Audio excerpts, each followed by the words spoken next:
Hi అండి, welcome to my channel. ఈరోజు వీడియోలో బీరకాయ పచ్చడి ఎలా ప్రిపేర్ చేసుకోవాలో చూపించబోతున్నాను.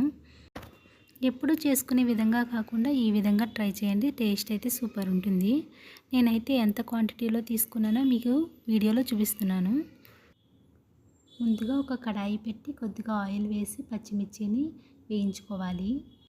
నేను తీసుకున్న క్వాంటిటీకి అయితే 6 పచ్చిమిర్చి అయితే సరిపోయాయి నాకు.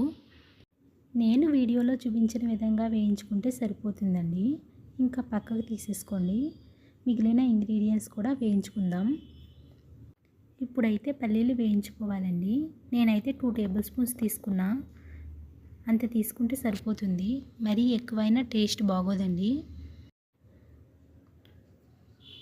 పల్లీలు అయితే కలర్ చేంజ్ అయిపోయినాయి కదండి. మనం ఈ స్టేజ్లో నువ్వులను కూడా యాడ్ చేసుకోవాలి. నువ్వులు కూడా చాలా త్వరగా వేగుతాయండి. దాన్ని ఒక 1 మినిట్ అలా వేయించుకొని పక్కకు తీసేసుకోవడమే. కలర్ అయితే చేంజ్ అయిపోయింది కదండి. నేనైతే ఒక ప్లేట్లోకి తీసేసుకుంటున్నా. ముందుగా కట్ చేసి పెట్టుకున్న బీరకాయ ముక్కల్ని వేసి వేయించుకోవాలి. మనం బీరకాయని బాగా ఎక్కువగా పీల్ చేయకండి. మనకి ఆ తొక్క కూడా మంచిదే, మనకి ఫైబర్ బాగా అందుతుంది. నేనైతే లైట్గా చెక్కి ఈ విధంగా పీసెస్గా కట్ చేసి వేస్తాను. మనం ఈ విధంగా చేసుకున్నట్టయితే ఫైబర్ బాగా అందుతుంది.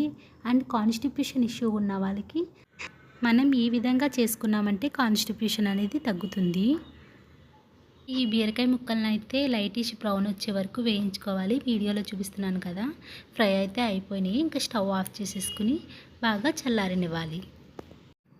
అండ్ ముందుగా వేయించి పెట్టుకున్న పచ్చిమిర్చి అలాగే పల్లీలు, నువ్వుల్ని కూడా యాడ్ చేసుకోవాలి. అంతా ఒకసారి మిక్సీ పట్టినట్టయితే సరిగ్గా అవ్వదండి, ముక్కల కింద ఉండిపోతాయి. అందుకని చెప్పి ముందుగా ఇవి మాత్రం పేస్ట్ చేసుకోవాలి. ఇంకైతే బీరకాయ ముక్కలను కూడా వేసుకొని మిక్సీ పట్టుకోవాలి.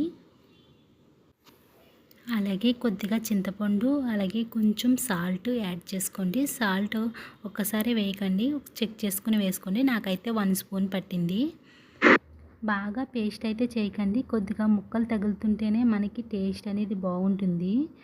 సేమ్ రోటి పచ్చడి టేస్ట్ వస్తుంది. ఇంకైతే పచ్చడి అయితే రెడీ అయిపోయింది కదా. దాంట్లోకి తాలింపు పెట్టుకుందాం.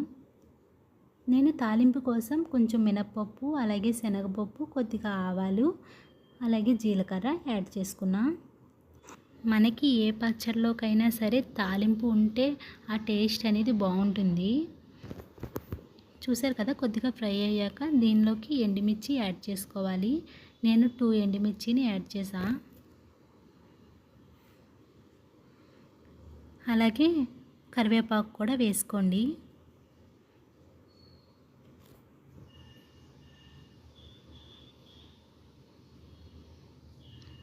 చూసారు కదా. ఇంకా కరివేపాకు వేసుకుని వేయించుకున్నాక స్టవ్ ఆఫ్ చేసేసుకుని ముందుగా రెడీ చేసుకున్న పచ్చడిలోకి ఈ తాలింపు అనేది వేసేసుకోండి.